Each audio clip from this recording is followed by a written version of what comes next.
My name is Daryl, and I'd like to welcome you to Volume 2 of the Masterclass series on Spongeball Magic.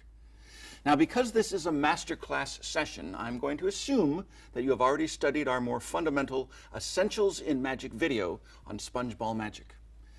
The purpose of this video is to take those of you who already have a basic knowledge of Spongeball Magic and teach you several more advanced techniques, effects, and subtleties. With that said, let's get started.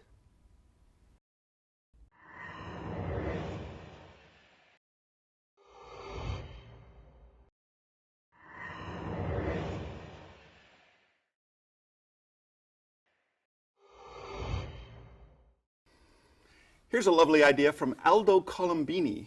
He starts off by saying, I'm going to fool you. He tells his audience, I'm going to fool you. And he'll take out a card box, reach into the card box, and remove a little sponge ball. He says, see, I fooled you already. You thought I was going to do a card trick. Oh, it's just a nice little way to produce your sponge ball. I use relatively small sponge balls in this case because then you can keep them in the box longer. If you're going to do this and you prefer to use the 2-inch sponge balls, here's a hot tip. Make sure you put the ball in just before the performance. If you leave it in for too long, like even a few minutes, like 5 minutes or so, when you produce it, it looks really bad. It looks squashed out, like squashed flat. So put it in right before you're ready to do your show, and then you can even come out with this and say, are you ready? I'm going to fool you. Watch closely. And then you pull out your 2-inch sponge ball and you say, see, I fooled you already. You thought I was going to do a card trick.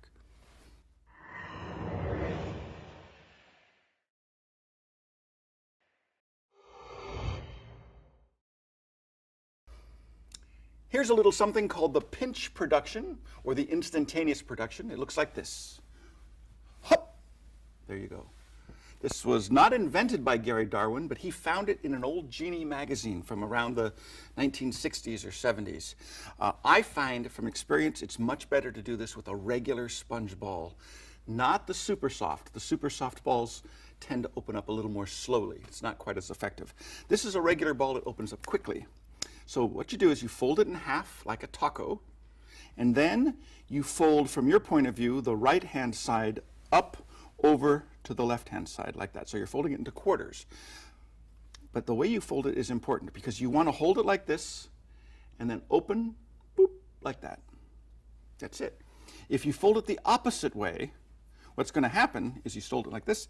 When you open it, it'll kind of come closer to your hand and it might fall out. That's not good. So fold it in half. Fold it in quarters, the top half up around like this, and you just watch your angle. Kind of keep your hand, it looks like your hand is empty except for this, and you just boop. You can snap your fingers or say boop or make a noise. A wonderful variation on this is by John Jensen, and that is to get a cigarette lighter, a little piece of flash paper, and what I like to do is just take the middle of the flash paper like this, just a little pinch, fold this in the pinch production position like this, and all you do is you have the flash paper here. Now I like to hold the cigarette lighter with the ring finger, or the middle finger actually, so I get a good grip on it. You can open it with your thumb, light it like this, and then close it so you have a good grip.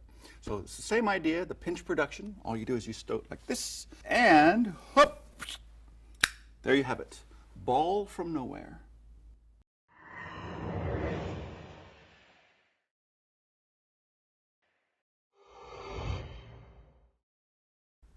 And now I'd like to talk a little bit about how to produce a sponge ball from inside of a spectator's coat. Very simple, very easy to do. You show your left hand completely empty and very cleanly and gingerly open up the spectator's coat. And all you do is you just reach inside with your right hand, boop, and you pull out a ball. Simple enough, you just hide that in your right hand in the finger palm. It's your left hand that gets the attention. You very cleanly open up the spectator's coat, and all you do with your right hand is you just reach inside and you produce the ball. Now that's a very basic thing, very easy to do, but I had to start there because there are some nice variations. Here's an idea by Flip Halema. Flip, great magician. He would start with 2 balls secretly finger palmed in his right hand. Same production, open up the spectator's coat, and as he reaches inside, he would leave one behind and pull out the second ball. So there's a second ball hidden inside the coat. The spectator has no idea. All they know is you reached inside and took out a ball. Now you can do whatever sponge ball trick you want to do, but eventually you make the ball vanish, hop, it's gone, and either the spectator can pull it out from inside their coat, or you could show your hand empty before you reach in and pull it out, because it's a duplicate. Gary Ouellette, he took this one step further. He would start with, say, for example, 4 balls hidden in the hand. Or he'd start with it in the pocket, and you say, I need something for this mystery. I need a ball of sponge. Do you have one? In doing that, you steal all 4 balls out of your pocket. So the spectator, you open up their coat, you look inside, you leave 3 balls behind as you produce 1.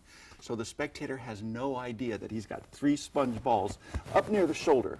That way they're not going to fall down. Now, 1 ball's been produced. Gary Ouellette would make this ball vanish. Hup! That's ball number 1. Say, oh, I have a second ball. He'd reach into his pocket, apparently pulling out a second ball. Of course, we know, because the first ball was really here, you're producing the first ball a second time. So apparently that's ball number 2. That vanishes. In fact, I have a third ball I keep down here.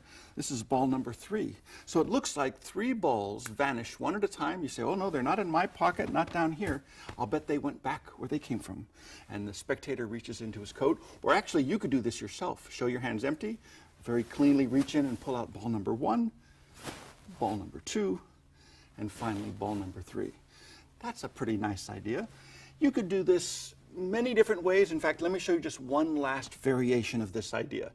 And this might be the best one of all. Instead of using 3 identical looking sponge balls, let's say, for example, you have a few different types of sponge things.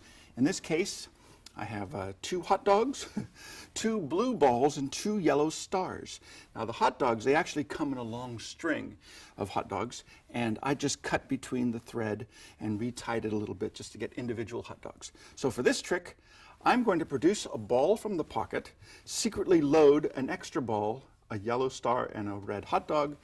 This hot dog goes in this pocket, the yellow star goes down in the trousers pocket. So it's basically the same idea as before, but with 3 completely different types of sponges.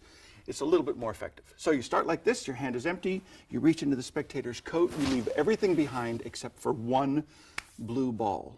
So you've got a duplicate blue ball, a yellow star, and a red hot dog loaded into the spectator's coat. Now here's a nice thing, because you're not producing the same ball each time, you actually vanish the first ball, it's gone. You unload the first ball as you reach into your pocket for the second object, in this case, the red hot dog. So they see a second object, you vanish that as well, and then you unload that as you reach into your trousers pocket to pull out the third object, in this case the yellow star, and now you say, so there's 3 things, they all vanish. They don't go to my pockets. Nope, they're not here, they're not here. In fact, I think they went back to your coat. Your hand is empty, you reach into the spectator's coat and you pull out, sure enough, the hot dog, the blue ball, the yellow star, and you walk away clean.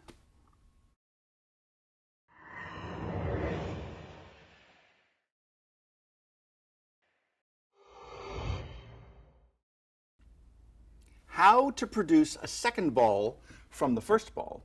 This is a great idea. Patrick Page mentioned that this was invented by a magician, Poi Young Chong. Sounds Chinese? No. He was a Dutch-Indonesian magician, and it's called sawing a ball into 2. All you do is you go like this, and right in front of the eyes of the audience, they see you slowly and magically cut the ball into 2 pieces, 2 balls. Very simple. You hold 1 ball in a finger palm in the right hand. The other ball is in the left hand. Just in the act of picking up the ball and placing it on the table, you secretly introduce the other ball, the second ball, press them together, place them on the table, and here's a very good tip, very important. The index finger of the right hand stays on the table. If you don't keep it against the table, if you lift it up, the audience could see underneath that there's 2 balls there. That's no good. Keep the index finger tip pressed against the table. It looks like just 1 ball, and very slowly you can move your hand back and forth, and it creates a very nice illusion of sawing a ball in 2. Here's a little variation on that. I like to do this changeover move because I think it looks very good. It's a shuttle pass. Hold the ball in your right hand secretly. The left hand has the ball. What you do is you pretend to pick the ball up but actually you just squash that ball and you show the second ball like this. Now you need to have a reason for picking up the ball. Usually what I'll do is I'll blow on it. So you put the two together, blow on it first, put it down on the table, then saw it in half. That looks pretty fair. If you want to show your hands unmistakably empty first, then you do the shuttle pass move. So the audience sees one ball here, you pick it up like this. You can tear it into two balls. That's always a nice way to go. Many different variations. Even if you don't have a table, you can still do this sawing the ball in half. All you do is use the back of your left hand. So you've got the ball here, squeeze the two together secretly as you blow on it, turn your left hand palm down, put the ball against your hand. It's actually two balls now, remember, and you do the sawing action, and it looks like the ball is separating into two. Then you can go on with your routine from there.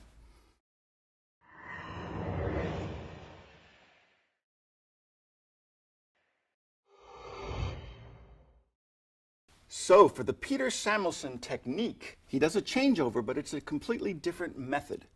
You hide the extra ball in your left hand in the finger palm. The right hand shows this ball, which has been examined by someone in the audience. And what you do is you say it's solid, meaning it doesn't come apart. You can pull on it. So you pull on it, and in the book it says something about baby cheeks.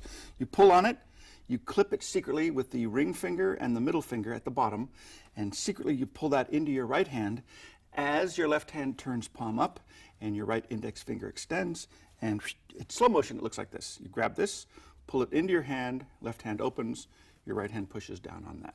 So you say it's a solid ball, you can pull in it, you could push it, but if you rub it gently, and then you rub it gently and separate it into two, and that is the Peter Samuelson technique.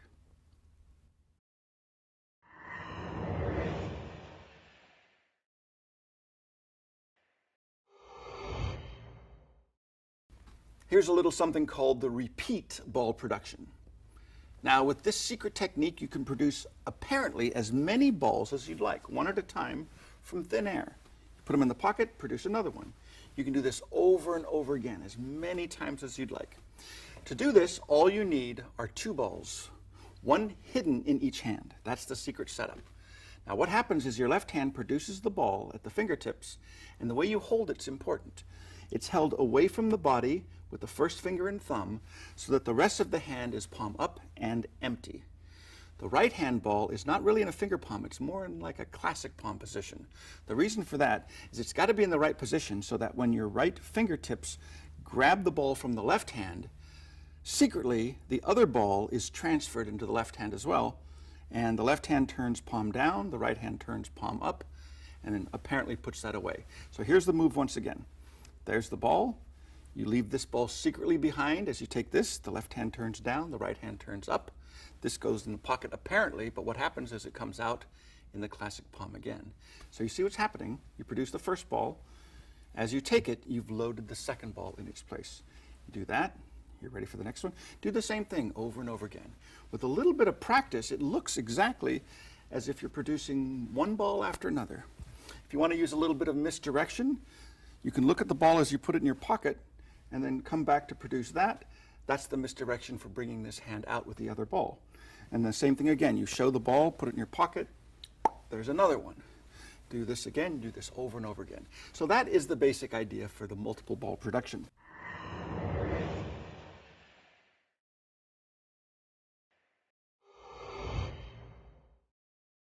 This is a variation of the G.W. Hunter move, multiplying cigars. I remember the first time I saw the multiplying cigars performed, I was convinced that they were fake cigars spun out of aluminum and they were nesting shells, and the guy would just take one shell off each time. It looked that convincing. Same thing with sponge balls. All you do is you pinch it with the thumb and first finger, and the idea is you pull it straight up and they see the second ball. As soon as you pull this one up, they see the second one. So it's the same basic idea. The difference is you don't keep the ball hidden and produce it. You show it, you reach for it, and what happens is when you reach for it, you grab it, and the index finger and thumb of the left hand pinches the second ball, the hidden ball, as the first ball is pushed upwards, and apparently it goes away, comes back. Do that over and over again. So it should look like you're just pulling one ball up and the second ball is there. You could use the same misdirection as if you don't notice it and then notice it a little bit later as the hand comes out of the pocket like this. And that is the perpetual ball production. Same idea, perpetual ball production. One thing is if you feel uncomfortable using the classic palm, and I'm the first to admit, it's a little difficult to classic palm a sponge ball because it's so soft, the hand might look a little cramped or a little awkward. You could also use the thumb palm. Okay, so same method exactly. It's thumb palmed. You just pick it up, do this, lift up, put that in your pocket. Here's a tip. Do not thumb palm the ball on your way to the pocket. That's a big mistake.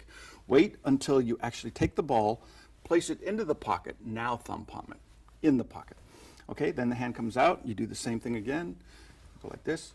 So I'm doing the same move as before. The only difference is I'm using the thumb palm. Okay, so that is the perpetual ball production with or without the thumb palm.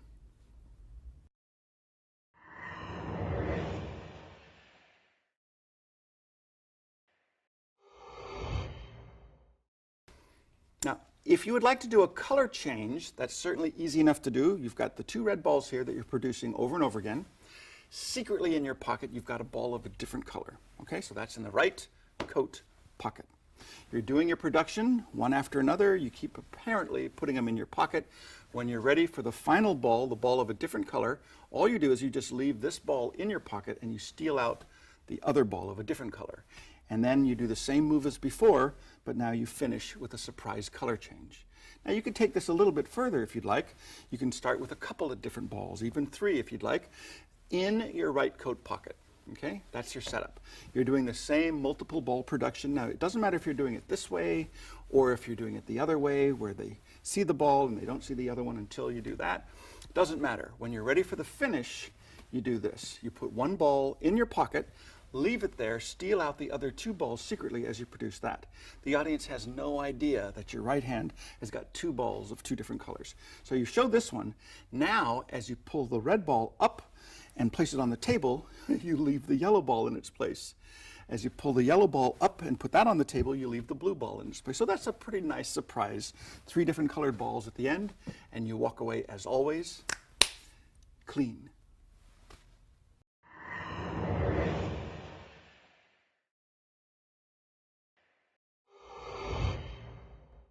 So let's talk a bit now about false transfers, vanishes, passes, whatever you want to call them.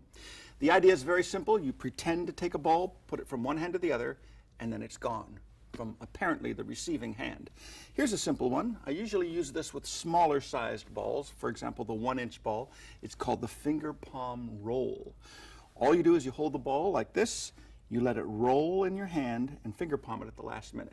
Normally it's done with a solid ball, like a marble or something like that. Something heavier, like cups and balls. It works out great. But you can do the same thing exactly with a sponge ball. It just rolls a little slower, that's all. So it rolls like this into the finger palm position. Your left hand closes as if it received the ball, but from this angle it actually looks pretty convincing. They see the ball roll and like that, and it's gone. Okay, so that's the finger palm roll. Here's another one that you could do. It's called the toss vanish. And all you really do is just toss the ball back and forth and you make it disappear. It's a fake scam. You just don't toss it. You toss it once or twice just to get the audience used to the action. And then when you're ready for the fake move, you just don't toss it. You just pretend to toss it, but you hold it with your thumb. So it looks like this, it looks like this. Hold it with your thumb, close the left hand as if it received the ball, and apparently it's gone. Now, you don't have to use a smaller sized ball for this. You can just as easily do it with a bigger ball. Just keep it moving like this. Boom, it's gone. Very simple. Pretend to take it, don't take it. There's another vanish called the thimble vanish, and this comes from here. The old thimble move. Remember this move? The vanishing thimble. What happens is you have the thimble on your index finger. You pretend to put it into your left hand. You don't put it in here. Your thumb is moved over to this side. It goes in here while the hand is inside there. You curl the index finger inwards. You thumb palm the thimble, then extend your finger again. And when you pull your hand out, of course, there's not on there. It's gone. Same basic idea, but you use a sponge ball. You start with the ball here at the top of the left fist, and I like to pinch it a little bit so that it won't roll out. If you just put it there and there's air conditioning, you know, it's very easy for that to fall off. So I get in the habit of pinching it just a little bit so it stays in place. Index finger pushes it in like this, boop, and apparently it just vanishes from the hand. Same idea as the thimble. You start like this, you push it in. What happens is the index finger pushes it into the left fist, it curls inward and thumb palms the ball and then extends so that when the hand comes out, the index finger is there, apparently the ball's there, but it's gone.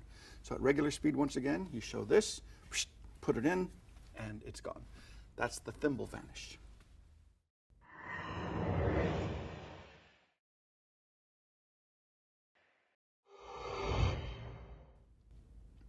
It's time now for a few miscellaneous vanishes. The first one comes from Steve Spill. I learned this many, many years ago from his book, My Hands Can Be Yours. He calls it the challenge vanish. You start with just a sponge ball like this, nothing else in the hands. The ball goes inside, the audience sees it going in, and all you have to do is go like that, and it's gone completely, vanished. To reproduce it, you could do this, but we've talked about that earlier, so I suppose that gives you a clue as to how this was done. It uses our old friend, the thumb tip. Now, I like to use a relatively loose-fitting thumb tip for this one. This ball is actually more solid than it needs to be. You could do this with a super soft or a smaller sized ball. This is a full 2-inch ball, and it's a regular ball, and it still works. So you start with the thumb tip on the same hand, the right hand that's holding the ball. I always try to get into the habit of looking at the opposite hand that does not have the thumb tip. So if ever you see me perform and I'm busy looking at one hand, chances are if I'm using a thumb tip, it's on the other hand. So you do this, you put the ball in the left hand. Here's the secret move. As the right hand picks up the ball from the left hand to display it one last time, you secretly transfer the thumb tip into the finger palm of the left hand, just like that. So that's really, it's not a move, it's not a heavy technique. You just show the ball, and as you take it, you secretly transfer the thumb tip. So all the attention is here. You put it into the top of the fist, which means it's actually going into the thumb tip, and you push it in about 3/4 of the way, 2/3 maybe, and when it's almost in all the way, you push it in with your thumb, and you steal your hand out. That takes the thumb tip out like this, and you wiggle the fingers, keep the hand moving, and it looks like the ball's vanished completely. So you show both hands. Do not be in a hurry to get rid of the thumb tip. That's important. Some magicians feel guilty. They say, oh, what if they look at my hand and they notice? Just keep it moving, and if you want to reproduce the ball, you can do this, and you can pinch inside and pull it out, and there it is. And I always like to put the thumb tip back on the right thumb before you completely show the ball, because that helps hide it as well, and that's the challenge vanish. Now, Steve Spill also had another version. He called it the challenge vanish revisited, from the same book, My Hands Can Be Yours. For this, you have to have the thumb tip on the right thumb, but make sure it's on quite loosely. You want to be able to pull it off with one hand. Actually, this thumb tip is bigger than it needs to be, but you want to be able to curl your thumb inward, grab it, and pull your thumb out. You want to do all of this with just one hand. That's important. If the thumb tip is too long, it might be a little bit difficult, and you certainly don't want to make any noise. I've heard some people make a popping sound as they pull out the thumb. Big mistake. So you start with the thumb tip on your hand. It's very loose. Your hands are apparently otherwise empty. Secretly, you just take it off. Now what you do is you show the sponge ball here, put it on top, let the audience see it. It's about 2/3 or 3/4 of the way into the tip.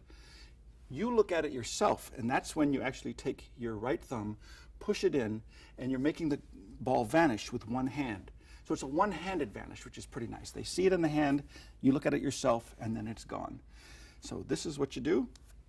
You do this, remember, you finger palm the ball, or the thumb tip, put the ball on top like that, show it, push it in a little bit more, and they see it.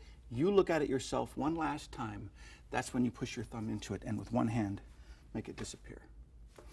Let me talk about another vanish that uses a thumb tip, and this was made very popular by Roger Klaus. I first learned this from his book, Roger in Concert by Lance Pierce. He uses a 1.5-inch sponge ball and what they call a cut-down thumb tip. It's a regular thumb tip. It just doesn't go down too far because you cut it. You cut it right about where the knuckle is, like this. And the method is very nice because it's all done in one action, like this, and it's gone. Instead of making two separate actions or poking actions and then stealing the thumb out separately with the tip, it's all done at once. There's the ball, transfer it here. As you take it back, just like the Steve Spill method, you secretly load the thumb tip. The secret here to do this all in one action is you hold the ball in about the middle with your thumb. And like I said, in one action, you push it into the thumb and you pull your hand out at the same time. And you wiggle the fingers. It's gone.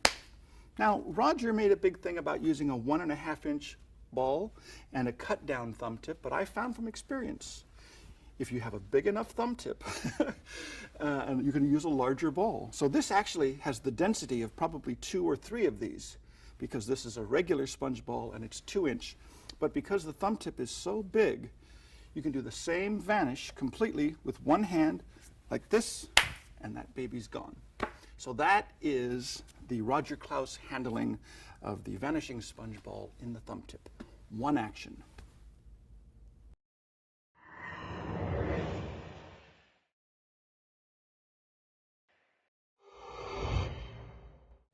Now it's time to talk about retention vanishes. Retention vanishes are the best. The first one comes from Gary Darwin from Las Vegas. Great idea, very simple, very direct. You just show the ball like this, place it in your other hand, and it's gone. Here's what you do. You hold the ball with the thumb and first finger like this. Do not pinch it. I'm tempted to pinch it because I'm thinking of other methods where you have to pinch the ball. In this particular handling, you show the ball here, place it into your other hand right on the palm like that. That means the other 3 fingers go underneath the hand. What happens is the left fingers close. After the left fingers close, then you pinch it like this. You turn your hand this way, you bring your right hand out, and the fingers will mask the fact that you've taken the ball out. So it should look like it goes there, and it's gone. Then you finger palm the ball as the hand moves to the table. So it looks like this, and like that. That's basically what you do. One more retention vanish, and this is my personal favorite out of all of them. This is used in the Benson bowl routine, and it needs a magic wand. You have to have a magic wand or something under your left arm. And here's another little tip: point it downwards. If you have it pointing upwards, it's inconvenient, to say the least. Point it downwards. Here's the move. They see the ball go in the hand, you tap it, it's gone. I love this move. The method is pretty simple. You place it into the palm of the hand, palm up left hand. You hold onto the ball at the top with the thumb and first finger. You do not let go of your right hand grip. Keep it. Put it there. Close the fingers first. That's what makes this a retention, because the fingers actually close over the ball. So the audience remembers the ball was there. They know it's still there even after the fingers close. Now, what happens is you don't let go of the grip, like I said. You just pull your hand out, and that of course brings the ball with it. The difference is you don't just bring it out like this. The audience will see it. You bring it out, but you tip the hand so the back of the hand is towards the audience. That will cover pulling out the ball. That will shield it. So you do this, and bring it out. But that's a very awkward and uncomfortable position to be in. It's not finger palmed, it's not thumb palmed, it's just held hidden behind the hand. That's where the wand comes in. You do this, you close your fingers, the back of the hand covers it as you pull it out, and instantly, as soon as you bring your hand out, like this, you finger palm the ball as you reach for the wand. Then you tap it, and then you make it disappear. This is a great thing to practice over and over again in front of a mirror, and eventually you'll actually fool yourself. If you do it right, it looks like it's there, it looks like the fingers close over it, it looks like you just go for the wand, and you make it disappear. Now, if you're doing a routine where you do not have a magic wand, you can still use this technique, but you do need to have a reason for the action of pulling your hand out. I would pull up the sleeve. So you do this, put it in your hand, pull up your sleeve, make it disappear. That is the Roy Benson, or that's the retention vanish that's used in the Benson bowl routine.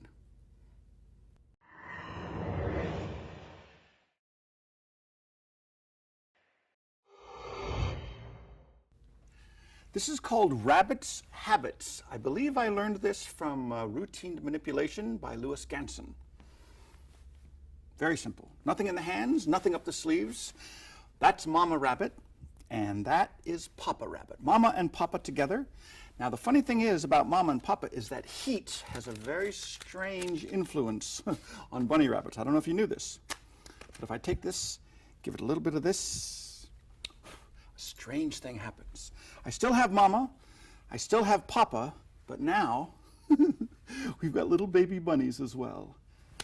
Rabbit's habits. This is a very easy way to produce baby bunnies. You don't have to steal it out of your pocket. You use the old matchbox dodge.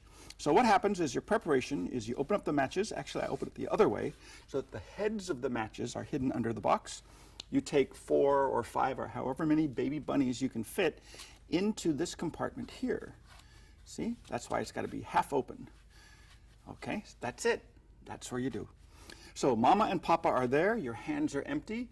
Very cleanly, make sure the audience knows for a fact you're only putting 2 bunny rabbits inside. Mama and Papa. Close your hand.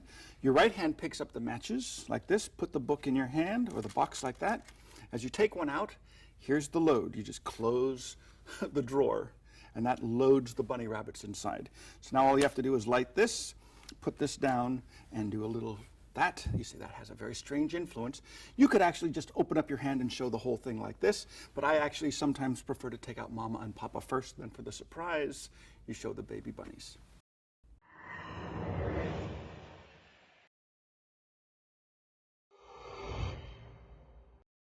Here's another way to do the rabbit's habits effect, but for this you don't need the matchbox, you don't need any matches, you don't need an ashtray.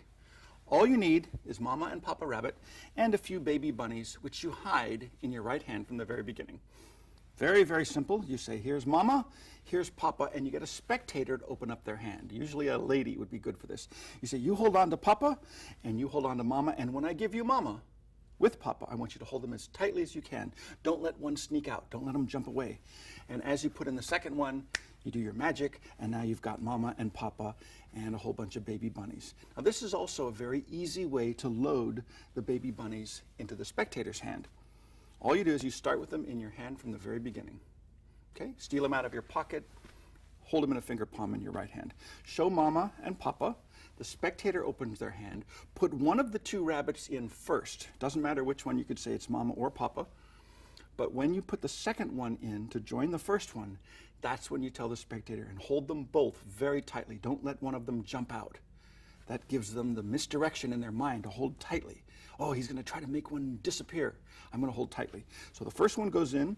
When the second one goes in, that's when you add the baby bunnies to it. Put that whole load inside. They hold it very tightly.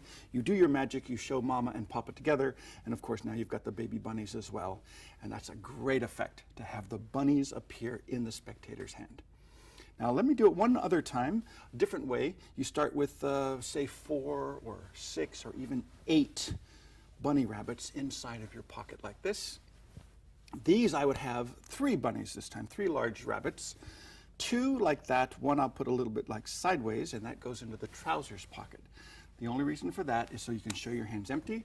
When you're ready to start the trick, your right hand reaches into your trousers pocket. Immediately, you finger palm the one that was turned sideways. You bring out the other 2 rabbits like this. So the audience doesn't know this, but you've got the extra rabbit here. So you've got Mama and Papa Rabbit together. All you do is this. You say, I'm going to put Mama Rabbit here. Papa Rabbit, he's going to go out and he's going to look for some food, like a head of lettuce or maybe some carrots. And he goes like this, but then he hears the farmer. And when he hears the farmer coming, he goes to protect his wife back into a rabbit hole like that. And then the farmer leaves. So he says, I'll do it again. Mama goes there. Papa goes looking for some stuff, some food. And then all of a sudden he hears the farmer again. And then he goes like that. And he says, wait a minute, I think the farmer knows where we're hiding. So then Mama and Papa together, they go to a different rabbit hole. That's when you get a spectator to hold on tightly to both rabbits. You say, the farmer's hanging around. He's hanging around a little longer. He stays around for a long time. He doesn't seem to be leaving. Well, you know what happens when you have Mama and Papa together for a long time? Eventually, well, you know, eventually they end up with little baby bunnies, and sure enough, there's a whole family. And that's how you finish. Here's what you do. You start with your whole load of baby bunnies inside of your right coat pocket. Okay? So they're all there. These bunnies, the Mama and the Papa, they go in your trousers pocket. So you start like this, your hands are empty. All you do is you reach in your pocket. You're pulling out all 3 of the large rabbits, but you keep one hidden in your hand as the other 2 are displayed. So that's Mama and Papa. Now, the little story about Mama goes in the rabbit hole, you actually put in a second rabbit, so the audience has no idea you've got 3 large rabbits. You say Mama goes in the rabbit hole. Papa, he goes out looking for food, like a carrot, something like that. as you pretend to put this in your pocket, you just palm it out again. It never goes in. Well, it goes in, but it comes out again. And you say he goes away looking for some food, and then here's the farmer. So he rushes back to Mama in the rabbit hole, and then you show Mama and Papa together. So you've got the extra rabbit here. You say, we'll do it again. Mama goes back into the rabbit hole, Papa goes back looking for food, and then he hears the farmer. Now this time you leave the large rabbit in your pocket and you grab a handful, as many as you can get, of the little baby bunnies as you say, look, there's Mama and Papa together again. So that's twice. Now for the third time, you're ready for the big finish because you've got the load of baby bunnies. You say to a spectator, we need a different rabbit hole. How about your hand? Let's say take Mama and Papa together into a different rabbit hole, and the spectator holds them, and you say, but the farmer's around, and he's not leaving. He seems to be staying around for a long time. Well, when rabbits get together for a long time, something is bound to happen. It's always great to ask the spectator, do you know what? They always know. They say, oh, they have little baby bunnies. You say, well, there's Mama, and there's Papa, and you're absolutely right, a whole family of baby bunnies. And that is Papa Rabbit.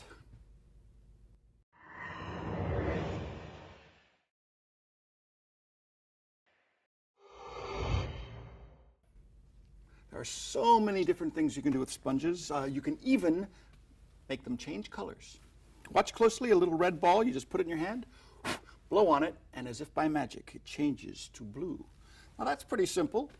The secret, of course, is a false transfer. Any method of the false transfer will work.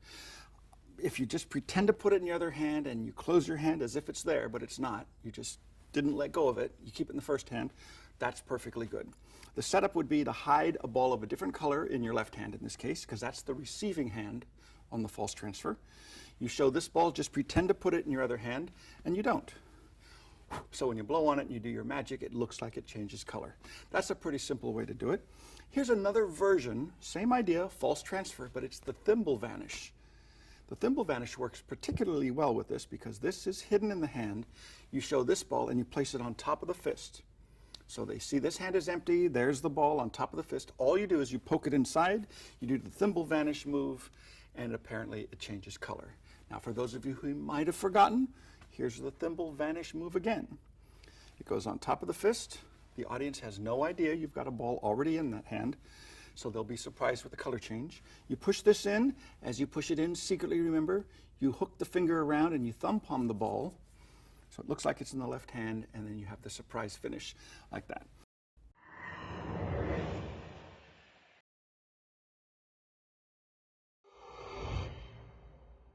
You don't need a fancy gimmick like a dye tube or a thumb tip to do a color changing ball effect. Here's a perfectly easy method. Just put it in your hand, blow on it, and it changes color.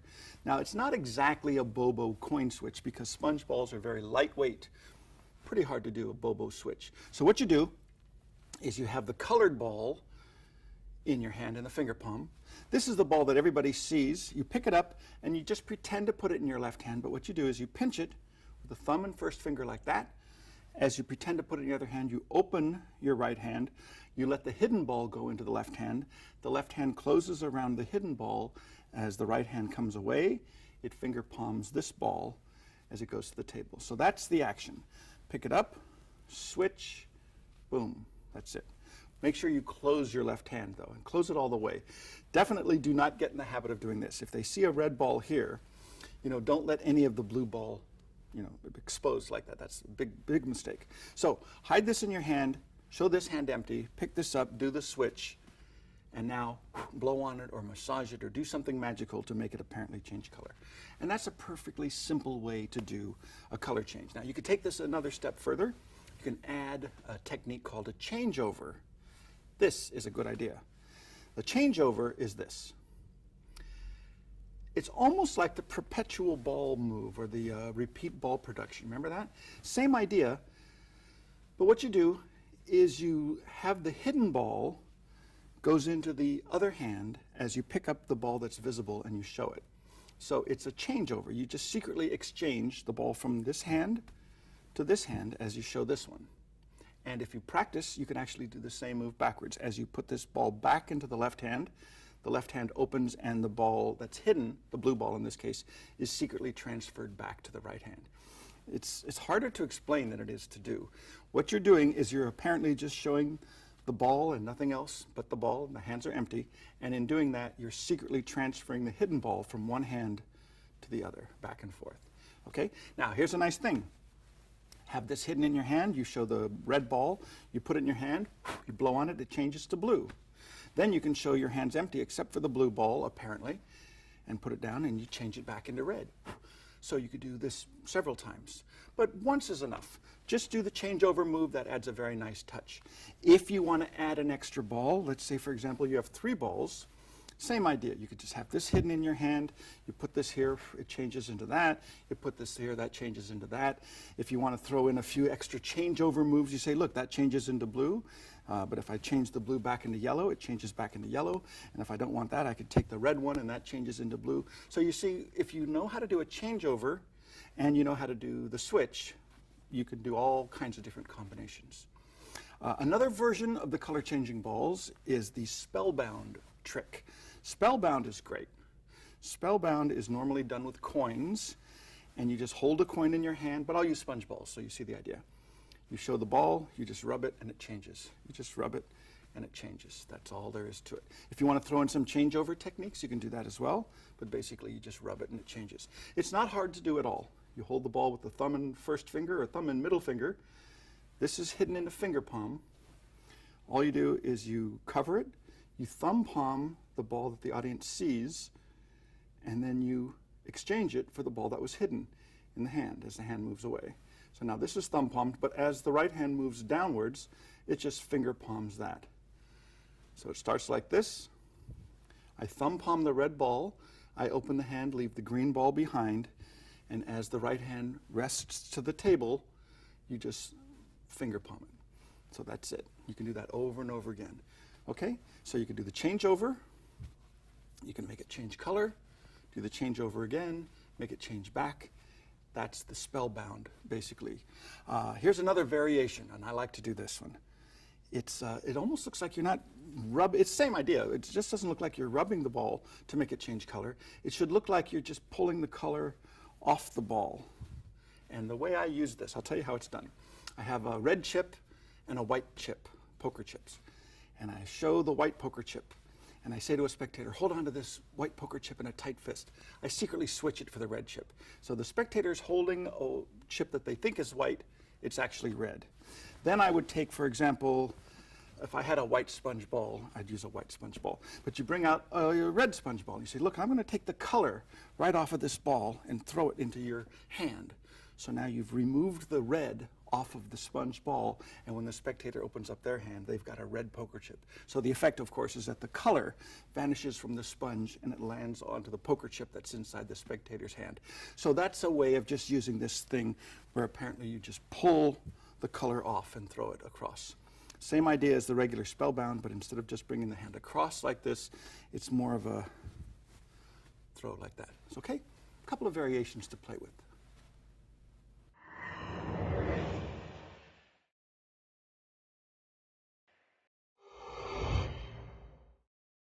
Here is yet another way to perform the world-famous color-changing sponge ball effect. Start with a red ball, just put it in the hand like this, rub it like this, and as if by magic, it changes color. I like this because it's pretty clean. For this, you need a thumb tip, a red ball, and a blue ball, or any 2 colors that are nice contrast. You start with the thumb tip that's empty and the ball of the other color, the one that this is going to change into, secretly held together in your left hand finger palm. Okay, so that's the setup. You do that, all you do is you show this ball. Now you could put it in the top of the fist like that, poke it in a little bit more, poke it in a little bit more, and when you're ready for the steal, you just stick your thumb in it, and then you massage it a little bit, and you show the other ball. And of course, the thumb tip will completely conceal the red ball. So that's a nice way to do a color change. If you would rather not poke it in a little bit at a time, a nice touch is you could use the Roger Klaus idea of just the one-step vanish. So now you show the ball like this, you show it like this, and all in one action. You put it in your hand, and it changes to the other one. Okay, so you don't have to make separate individual little pokes and then at the last minute steal the thumb tip out. Another thing you can do is you could use the opposite hand and use the Challenge Vanish Revisited by Steve Spill. So you would start with the thumb tip here. You'd have the other ball here in the right hand. Now you show the ball in the left hand, and all you do is you put it on top of the fist and you show it. And with one hand, you make this ball vanish, you blow on it, and you show the other ball, and you have a quick little color change with one hand. Okay?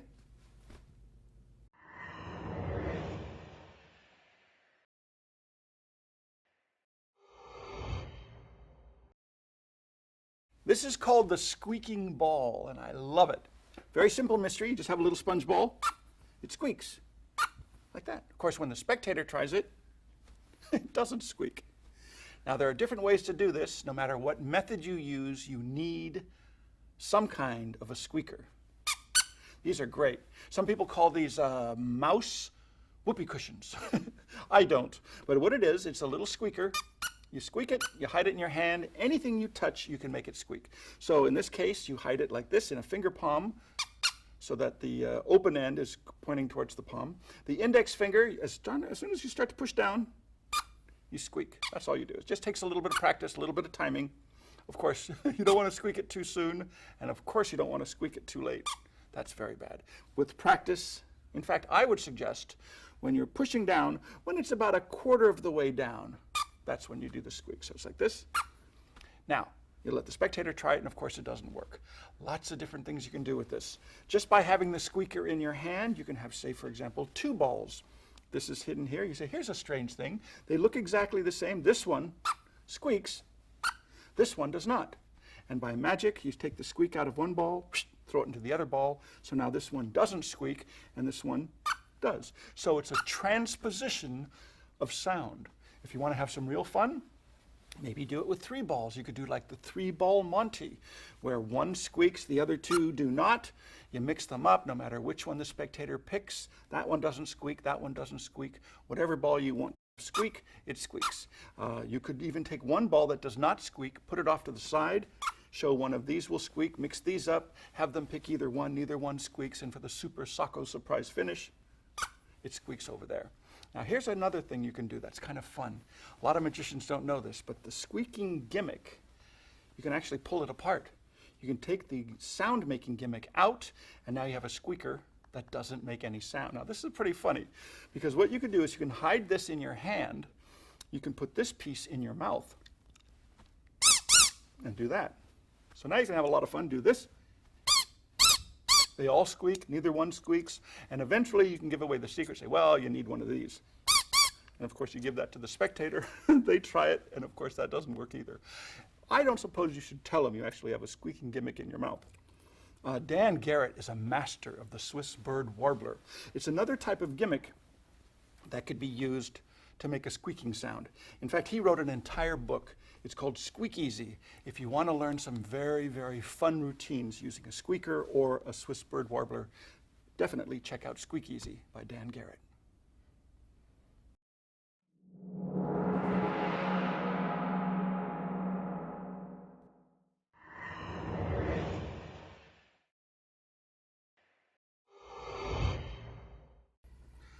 Routines. Boy, I love sponge ball routines. There's so many different things you can do with sponge balls. It's nice to put them together in an organized fashion. This first routine is called Spongy. It's by Ray Grismer. It's a great one. Very simple, very easy, very direct. You start with the empty hand. Oh, watch closely. You make a little load like this, and there's a ball. That's it, thank you. No, that's just the beginning. It's a magic ball. If I blow on it, it vanishes from the fist and it jumps into the pocket. Isn't that amazing? Or on the other hand, you could take it and put it in the pocket and then have it jump back to the hand.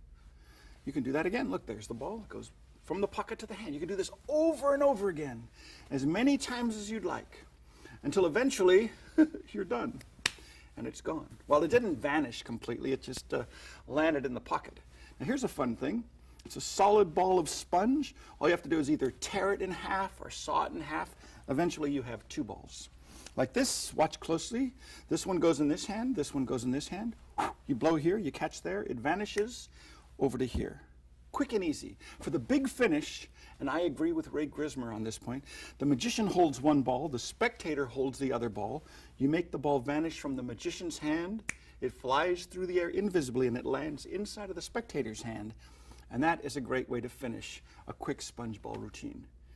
Now, Ray Grismer finished his routine with the ball vanishing from the magician's hand and having it appear in the spectator's hand. I agree. That's how I finished my sponge ball routine as well.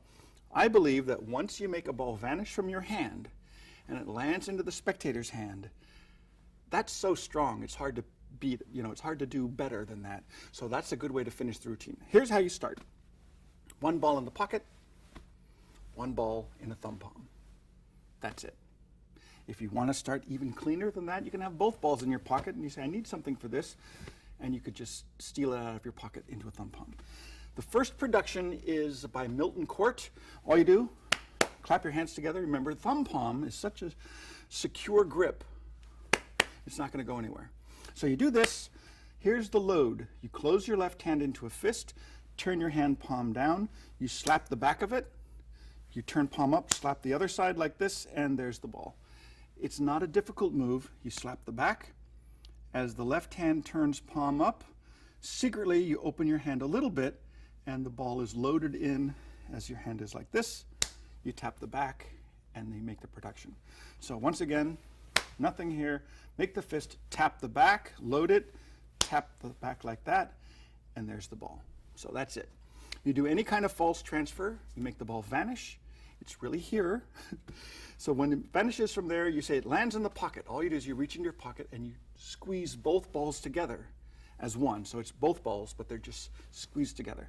Then you say it can also go from the pocket. When you put the two balls as one in your left hand, you take one out, so they think that's the only one. It goes in the pocket. You produce it again from here. Now you're doing this multiple production sequence where you do this. This goes in the pocket. It comes back. Do this as many times as you'd like. You can usually tell by the reaction from the audience when it's probably a good time to stop. When you're ready to stop, you actually leave this ball behind. Your hand comes out empty. And then you really take this one, put it there, and apparently you're going to produce another one, but there's nothing there. It looks like they vanish. Now you say, oh, they actually land in the pocket. You bring out either both balls together, or I usually bring out just one ball and hide the other one. If you don't want to do that, you can bring them both out together and saw it in half, if you'd like to do it that way. Or you can bring out one ball like this and do the changeover. See, that's the nice thing about sponges. Once you learn a lot of different techniques, you can sort of mix and match them, create your own routine. But for this, at this point in the routine, after you make the balls vanish, you say they land in the pocket. And you bring out this. Now, Ray Grismer, I think, would actually do the sawing in half like this and show two. Then he would do the 1 through 10 count. This is the old Martin Gardner passe sponges. 1, 2, 3, 4, 5, 6, 7, 8, 9, 10. For those of you who did not look at the essentials on sponge balls, this is how that's done.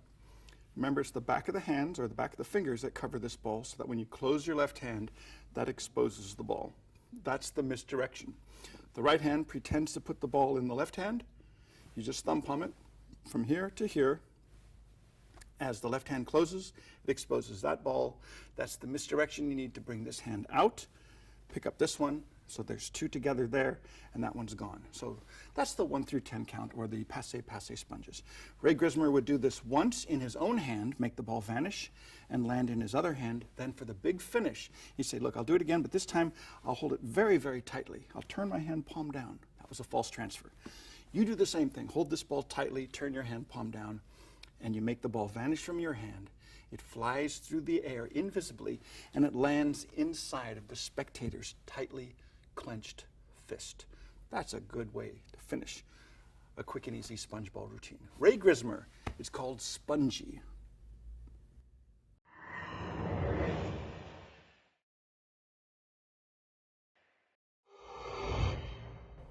This is the master routine with sponge balls by Kozak.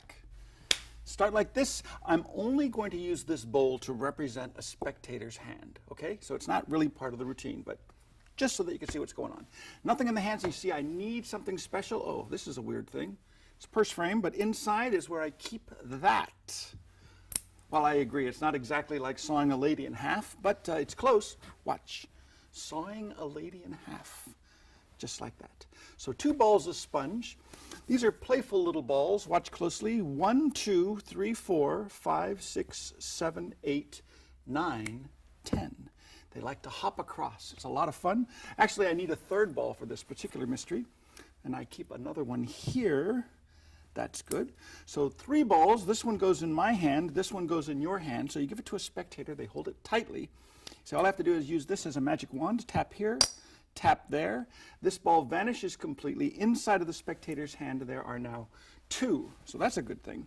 You say 2 balls. You hang on to those 2 into your hand. I take ball number 3 like this. Hop. Vanishes completely. Flies through the air inside of the spectator's hand. And there is the third ball, just like that. Now, if I were to ask you how many balls, you'd say 3. 1 in the hand, 2 in the hand. The third ball, though, that goes in the pocket. Most people would say, well, there's only 2 in the hand. Actually, there's 1, 2, 3. Always 3. They're playful little balls. I'll do that again. There's ball number 1, ball number 2. The third ball goes in the pocket.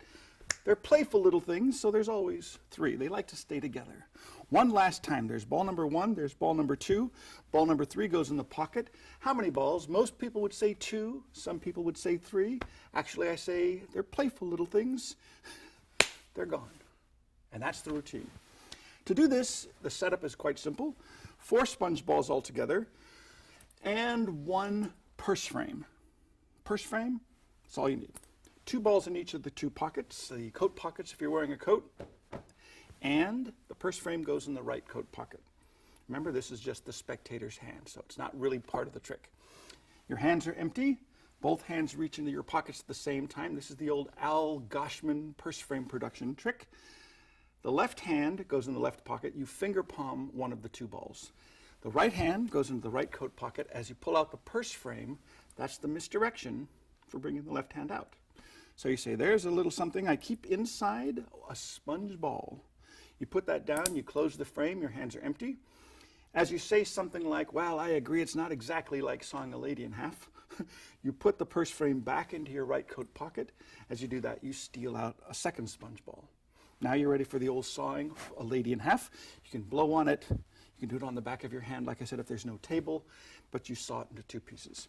Now you're ready for the 1 to 10 count, or the Martin Gardner passe sponge. 1, 2, 3, 4, 5, 6, 7, 8, 9, 10. So you have 1 ball across in the magician's hands. Now you say, for this mystery, I need a third ball. Both hands go into the pockets again, just like you did at the very beginning.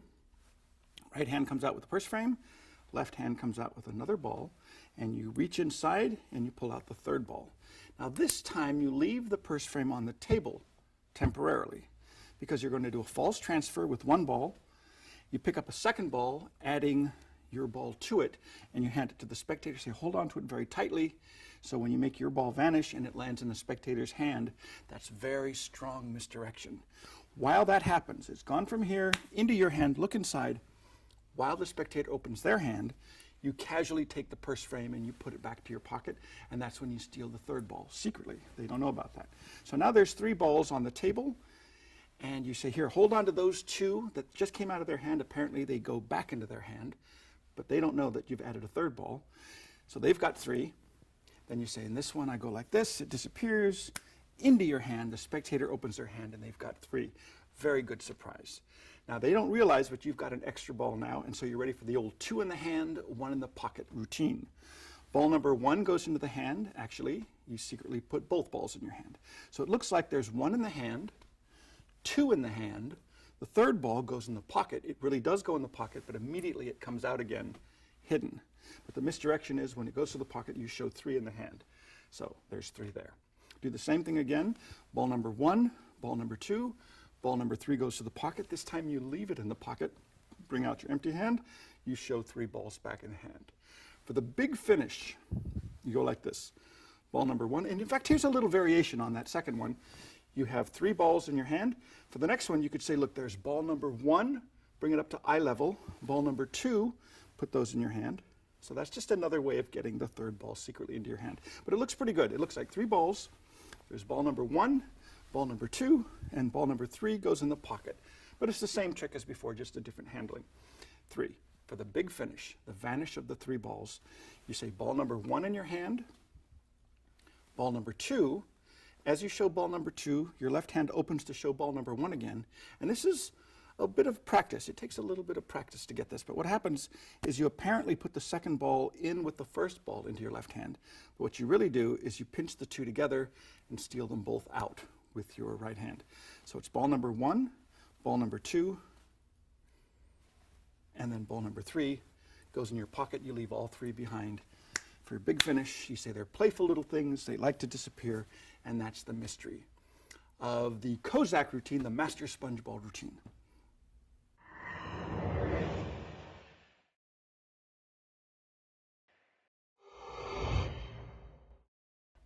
This routine is called They're Like Rabbits. I learned this from John Jensen's book. I think it was called Professional Sponge Ball Magic. It's great. He says, these are smurfs. One is a male, one is a female. You, sir, which do you think is the male? Of course, they pick out either one, and you look at it very closely from underneath, and you say, you are correct, sir. So anyway, you have the male and the female. You say, I'll hold this one here, this one here. No, it's the other way around. This one goes here. You hold on to this one in a tight fist. What the spectator doesn't know is you make this one disappear, they open up their hand, and boom, they've got 2. Now that's a pretty good trick, but that's just the beginning. You say to somebody else, you hold both the male and the female, hold them very tightly, give it to a nice lady. She opens up her hand, and you say, you know, they're like rabbits. They make little baby balls, little baby smurfs. And you say, quick, does anybody know what to feed baby smurfs? So that's what you do. You have a bunch of little balls, 1-inch balls, a couple of 2-inch balls, as many as you can fit in, 5 or 6, 7, it doesn't matter. Just put them in your right coat pocket. You start off with these 2 and you say, these are like rabbits. They're smurfs. That is a good little bit. You say, one is a male, one's a female. Which one do you think is the male? Doesn't matter which one they point to. Just for fun, you can look underneath and you are correct. It's always good for a laugh. Then you do a false transfer. You say, I'll hold one, you hold the other. Give this to the spectator to hold in a tight fist. And you've got the old vanish from your hand, and it lands in the spectator's hand. That's the misdirection. Apparently, the end of the trick, you just kind of step back a little bit, casually put your hands in your pockets, and you steal out the load of little balls. Then you could say something like, oh, well, they're in love, they're inseparable, they just like to be together.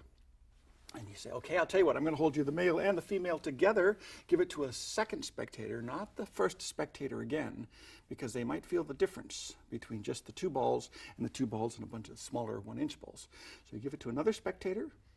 You say, wait a minute, did I give you both together? Big mistake. Do you have any idea what happens when you have 2 smurfs together? They're like rabbits. And the spectator opens their hand and they see the whole family of smurfs, and as a little gag you say, by the way, does anybody know what to feed baby smurfs? So that's the smurfs routine. Good, clean fun.